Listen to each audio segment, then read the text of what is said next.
Хөтөлбөртэй иргэн тавтан морилно. Бид төрөөс бизнесийн орчинд үзүүлж буй хяналт шалгалтыг оновчтой болгох, за мөн төрийн албаны тайлангийн ачааллыг бууруулах, цаашлаад бүтэц зохион байгуулалтын илүү үр ашигтай, өндөр бүтээмжтэй болгох асуудлаар засгийн газрын хяналт хэрэгжүүлэх газрын дарга Бат Цэцэгтэй ярилцж байна.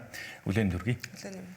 За тэгэхээр юун түрүүнд бас эхлээд танай байгууллагын үндсэн чиг үүргийн талаар бас та нэг товчхон биднээс тайлбарлаад өгөхгүй яг үндсэн зорилго болоод үндсэн үйл ажиллагааны юу гэж хэлдэг юм бэ? За засгийн газрын хяналт хэрэгжүүлэх газар засгийн газар дах хяналтын тухай хуулиар засгийн газраас томилогддог албан тушаалтанд маш энгийнээр хэлвэл засгийн газрын бүтцэд байгаа яам, агентлаг, төрийн болон орон нутгийн өмчийн газрын байгууллага албан тушаалтны үйл ажиллагаанд хууль тогтоомж хэрэгжиж гин үгүй гэдэг дээр хяналт тавьж ажилладаг ийм байгууллага. За тийм үү энэ хуулиар гаргаж ирсэн бас нэг одоо энэ байгууллагын онцлог чиг үүрэг бол нөгөө төрийн бүтээмжийг дэвшлүүлэх гэдэг маань төр илүү одоо бүтээмжтэй ажиллах боломжийг бүрдүүлэх чиглэлээр танталт судалгаа хийгээд түүнийгээ одоо хэрэгжүүлж ажилладаг. Тэгэхээр танталт дээр нь илүү үнэлэмж өгдөг гэсэн үг. Тийм одоо үйл ажиллагаан дээр нь бид нар танталт судалгаа хийгээд нөгөө процессоо дахин инженерчлэн гэдэг чинь хэдэн хүнээр ямар одоо процессор ямар үе шатаар хийгдэж байгаа ажлыг ямар хэмжээнд багасгаж болох вэ гэдэг дээр санал дүгнэлт өгч ажилладаг.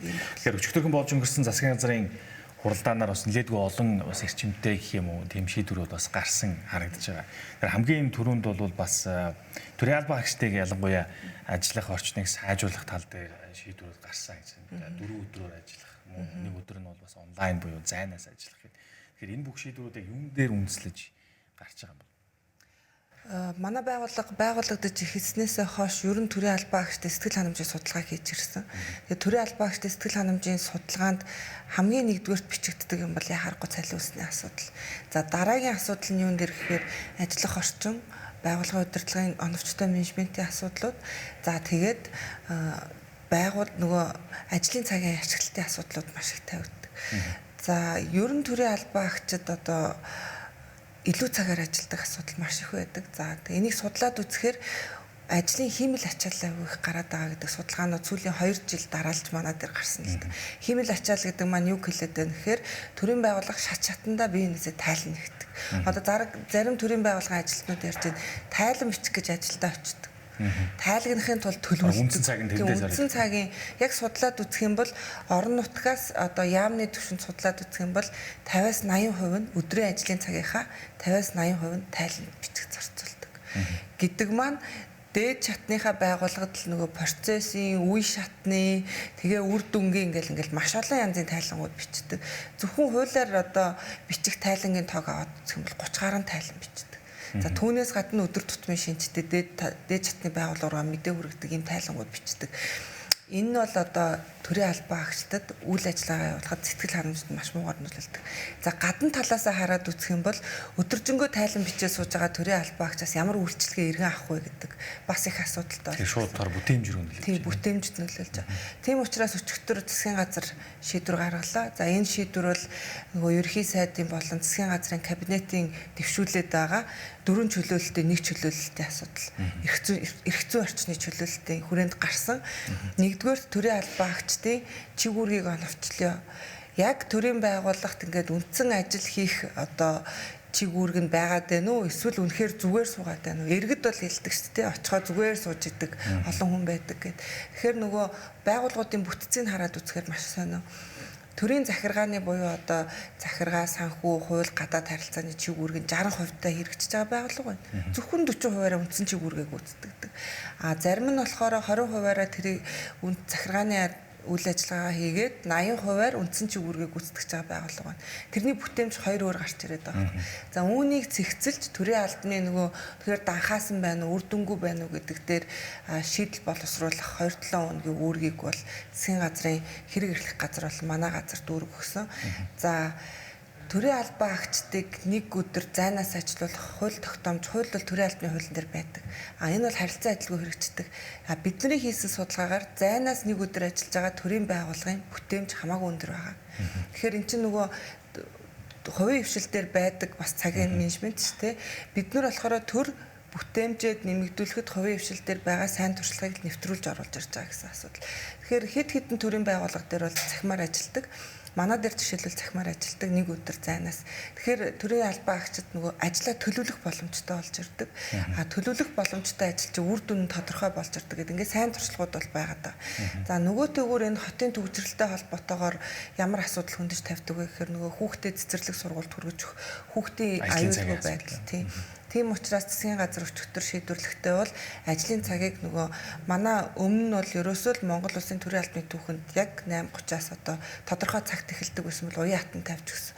Албан хаагч өөрөө сонголттойгоор ажилдаа ирээд сонголттой цагийн хуваарьтаа ажлаа тараад явах боломжийг бүрдүүлсэн. Ийм зохицуултууд болж орж ирсэн. За тайлангийн хувьд бол бид нар Монгол улсын засгийн газар чинь 2022 онд Учрал ерөнхий сайд засгийн газрын хэрэглэх газрын дарга багтаа сайд нарт мэдээллийн дашборд гаргаж өгсөн. Тэгэхээр нөгөө захимжуулсан байна тийм бүх хэрэгтэй тоо мэдээллүүд одоо жишээлбэл Архангай аймгийн аль суманд талх хэд байна вэ гэдгийг сайд нар бүгдээрээ дашбордон дээр хараа сууж авах боломжтой байсан баг. Энэ одоо боломжтой том багтаамжтай мэдээллийн урсгалтай дашбордыг өнөөдрөөс бид нэр төрийн албан агчдад нээж өгсөн. Тэгэхээр миний доод шатны албан агч надад хэдэн төгрөгийн үнэтэй вэ гэдгийг мэдээлэх гэж цагаа алдаж суухын оронд би дашбордоо нэгэ 5 секундын дотор харах боломжтой. Тэгэхээр нөгөө хиймэл ачаалал олон янзын тайлгналтаас бол багасгах бүрэн боломжтой ийм шийдвэрийг өчигдөр засгийн газрын оролтонд дээрс гаргасан. Нөгөөдөөр бас ерөнхийдөө нилээдгүй шүүмжилтэй ханддаг нэг асуудал нь бол иргэдийн дунд явдаг зүйл нь төрийн бүтэц өөрөө их том данхайсан гэдэг асуудал яваад байгаа. Ялангуяа төрийн албан агчдын орон тоон дээр бол өндөр хөгжиж байгаа болон хөгжингүй орнууд болоод хөгжиж яваа улсуудын тухайд хамгийн оновчтой нь 5-8% максимум гэсэн ийм судалгаанууд байдаг шүү дээ хүн амтнаа харьцуулбал. Гэтэл манайх бол өнөөдөр бараг 300 мянга гарцсан. Одоо нэг төр ер нь буусна уугүй. Энэ ер нь цаашдаа ямар ч хандлагаар явах төлөвтэй. Яг уу энэ харилцаа адилгүй төрийн албан агчтай тоо. За яг манайх шиг эдийн засгийн бүтцтэй, за манайх шиг одоо хүн амын бүтцтэй улсад бол бидний одоо төрийн албан агчдын тоо харьцангуй дундаж. Бид нар бол тийм их биш. Зарим одоо өндөр хөгжсөн улсуудад бол төрийн албан агчдын тоо бага. Гэхдээ бид нар энийг чинь төрийн байгуулалтын бүтц одоо эдийн засгийн бүтц аюу олон ямиг харж үзэж гаргах хэрэгтэй шүү дээ. За төрийн албан хаагчдын тоо жил өргөх тусам ер нь буурч байна. Өнгөрсөн жил бид нэр 2024 оны статистик 226 мянга гаруй төрийн албан хаагч гэжсэн бол 25 оны статистикаар 213 мянга гаруй төрийн албан хаагч болсон. За яг 3 сарын сүүлээр цалин авсан төрийн албан хаагч үл нэг 196 мянга орчим болж ирж байна. Бидний сэтгэл зовоож байгаа асуудал юу дааваа гэхээр төрийн албан хаагчийн дундаж наслалт уртсаж байгаа. 2 жилийн дотор 2 насаар одоо хөгшөрсөн. Урд нь 38 байсан бол 40 нас болсон. Төрийн албанаас гарч байгаа хүмүүсийг харахаар 35 хүртэлх насны залуучууд гараад ирсэн. Тэгэхээр бид нар нөгөө төрийн албанд цомхон чадварлаг мэрэгсэн гэдэг бодлого маань хэрэгжиж гин үгүй юу гэдэг дээр бас анхаарал хандуулах болчиход байна. За тооны хувьд бол одоо маш том онлын маргаан явдаг л да. Жишээлбэл багш одоо эмчнэр төрийн үйлчилгээ гэдэг чинь төрийн албан муу юм уу биш юм уу те. За энэ ер нь 200 гаруй мянган төрийн албан агч байх чинь муу юм уу биш юм уу гэдэг чинь бид нар эхлээд судалгаагаа гаргаж ирэх хэрэгтэй. Нөгөө яг үндсэн чиг үүргийг хэрэгжүүлэхэд хэдэн албан агч хэрэгтэй юм бэ гэдэг судалгааг бид нар гаргаж ирэх хэрэгтэй. За энэ 14 хоногийн хугацаанд л бид нар яамн дээр гаргаж ирсэн. 16 яамн дээр ер нь яг яамны бүтцэд хэдэн албан агч байх ёстой юм бэ гэдэг одоо жишг тоон судалгаа гаргаж ирээд засгийн газар танилцуулахаар ажиллаж байгаа. Төрийн албан агчийн дутагдлын хувьд бол орон нутагт илүү дутагдaltaй. Энэ дээр бид нар зайлшгүй анхаарал хандуулахгүй бол төв одоо нийслэлээс илүү орон нутаг сумдад төрийн албан агч дутагдaltaй. Саяны засгийн газар гаргасан бүтээмжийг нэмэгдүүлэх тал дээр хийн шийдвэрүүд бол мэдээж явж бас нөгөө бизнесийн орчинд гэдэг нь тодорхой нөлөөллийн шууд утгаараас үзүүлэн шүү. Ягаад гэвэл энэ чинь оролцогч талууд гэдэг утгаар нь харахаар. Тэгэхээр танай зүгээс ер нь эргээд яг ойрын хугацаанд гэдэг юм уу магадгүй нэг улирлын дараа ч юм уу тухайн үр дүнг мэдээлэх ер нь яг авч хэрэгжүүлж байгаа арга хэмжээний үр дүн хэр байгааг бас явцыг нь тайлгнах. Тийм. Өчигдрийн засгийн газрын шийдвэрийн дагуу бол өнөөдөр одоо манай дээр ажлын хэсэг хуралдаад байгууллагуудад нөгөө зайнаас ажиллах, амралтын өдрүүдэд ажиллахгүй байх, цагийн менежментийг хэрхэн хийх юм гэдэг одоо арга зүйн зөвлөмжийг бол төрийн байгууллагуудад өгч байна. За өнөөдөр бид нар үдээс хойштой бол орон нутагтай одоо онлайнаар харилцаад энэ мэдээллүүдийг өгөөд явна. Төрийн бүтээмж дээшлэх чинь одоо зөвхөн цагийн менежментийн асуудал бас биш. Төрийн албан агчдын өөрсдийнх нь харилцаа хандлагын асуудал байна. Дээрээс нь зөв зохион байгуулалтын асуудал байна. За бид бол нөгөө процессын дахин инженерчлэгээ явдаг. За иргэдийн хамгийн ойрын мэдж байгаа жишээ бол би нөгөө гайлын байгууллага дээр гарсан процессын дахин инженерчил. Нөгөө гайлаар нэвтрүүлж байгаа бараа бүтээгдэхүүн тавих гайлын хяналтын журам дээр бид нэр 195 алхмыг одоо 80 хүртэл бууруулсан. Ингэснээрээ гайлаар бараа бараа бүтээгдэхүүн нэвтрэх хурдууд 40% та нэмэгдсэн ийм одоо тоон үзүүлэлтүүд бол гарсан.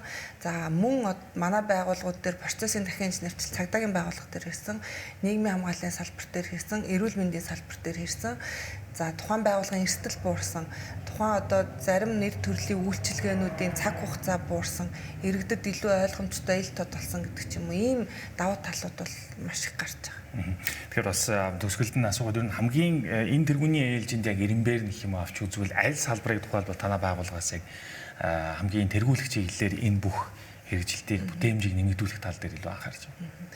Тэр нөгөө өөрөө өөрийгөө дотроосоо амжилт гэж харахаас илүүтэй хувийн хөвшил ер нь үндсэн үйлчлүүлэгч маань төрийг яаж харж ийн вэ гэдэг маш чухал гэж манай байгууллага бол тэгж бодлогоо томьёолж байгаа. Тэгэхээр яг ямар салбарт илүү бид нэр бүтээмжийг нэмэгдүүлэх, ямар салбар илүү иргэд үйлчлүүлэгчдийнхаа дунд одоо нэр хүнд буураад байна гэдэг дээр бол бид нар худалдаа аж үйлдвэрийн танхимын бизнесийн орчны судалгаануудыг бол жил болгон үйл ажиллагаанд авч ашигладаг. Тэгэхээр өнгөрсөн жилийн хугацаанд бол зам тээвэр, эрүүл мэнд, хөдөө аж ахуй боловсролын салбар байгаа.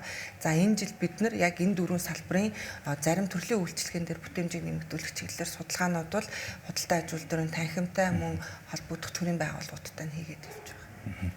За баярлалаа танд. За. Хэрвээ бид цаг үеийн асуудлаа засгийн газрын хяналт хэрэгжүүлэх газрын дарга Бат Цэцэгтэй ярилцлаа.